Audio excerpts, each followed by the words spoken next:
નમસ્કાર. પ્રકૃતિમાં દરેક વસ્તુ એકબીજા સાથે જોડાયેલી છે. નાનામાં નાના જીવથી માંડીને મોટામાં મોટા જંગલ સુધી.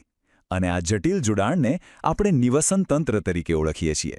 તો ચાલો આજે આ અદ્ભુત તંત્રની દુનિયામાં થોડા ઊંડા ઉતરીએ અને તેને બરાબર વિગતવાર સમજીએ. અચ્છા, ક્યારે વિચાર્યું છે કે એક વિશાળ ગાઢ જંગલ, એક ઊંડો મહાસાગર અને આપણા ઘરના ખૂણામાં રાખેલું પેલું નાનકડું માછલીઘર, આ ત્રણેયમાં એવી કઈ સમાનતા હોઈ શકે?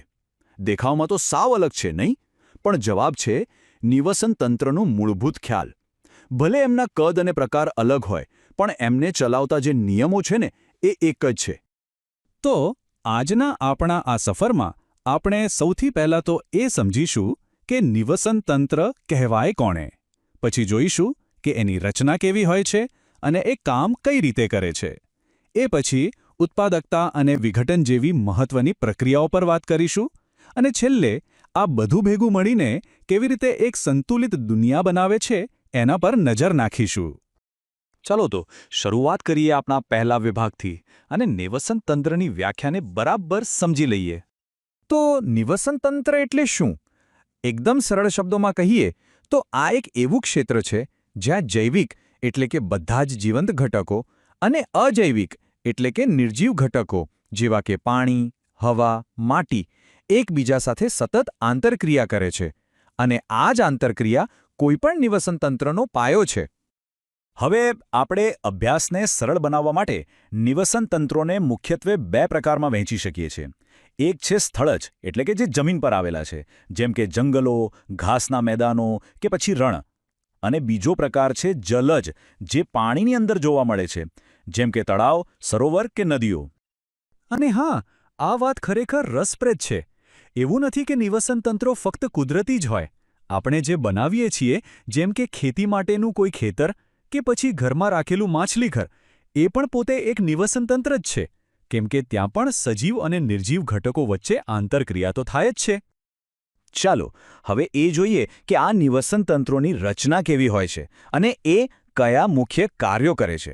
જાણે કે આપણે એના જીવનની આખી બ્લૂપ્રિન્ટ સમજવા જઈ રહ્યા છીએ.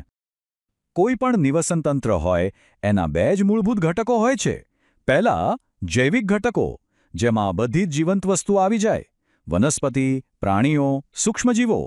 અને બીજા છે અજૈવિક ઘટકો, જેમાં પાણી, જમીન, સૂર્યપ્રકાશ અને તાપમાન જેવી નિર્જીવ વસ્તુઓનો સમાવેશ થાય છે. આ બંને જ્યારે એકબીજા સાથે જોડાય છે ત્યારે જ એક ભૌતિક રચના તૈયાર થાય છે. નિવસન તંત્રમાં જાતિઓની ગોઠવણી પણ ખૂબ વ્યવસ્થિત હોય છે, જેને આપણે સ્તરીકરણ કહીએ છીએ. દાખલા તરીકે કોઈ જંગલમાં જુઓ તો સૌથી ઉપરના સ્તરે ઊંચા વૃક્ષો હોય છે, એની નીચે મધ્યમ સ્તરમાં ક્ષુપ એટલે કે ઝાડીઓ હોય અને છેક જમીનના સ્તરે નાના છોડ અને ઘાસ જોવા મળે. આ એક પ્રકારનું ઊભું વિભાજન છે. કોઈ પણ નિવસન તંત્રને જીવંત રાખવા અને ચલાવવા માટે આ 4 મુખ્ય કાર્યો જવાબદાર છે. પહેલું, ઉત્પાદકતા એટલે કે ઊર્જાનું નિર્માણ. બીજું, વિઘટન એટલે કે કચરાનું રિસાયકલિંગ. ત્રીજું, શક્તિ પ્રવાહ એટલે કે ઊર્જા એક જીવમાંથી બીજા જીવમાં કેવી રીતે જાય છે. અને ચોથું, પોષક ચક્રણ. તો ચાલો આ 4માંથી સૌથી પહેલા અને સૌથી મહત્વના કાર્ય પર ધ્યાન આપીએ, ઉત્પાદકતા.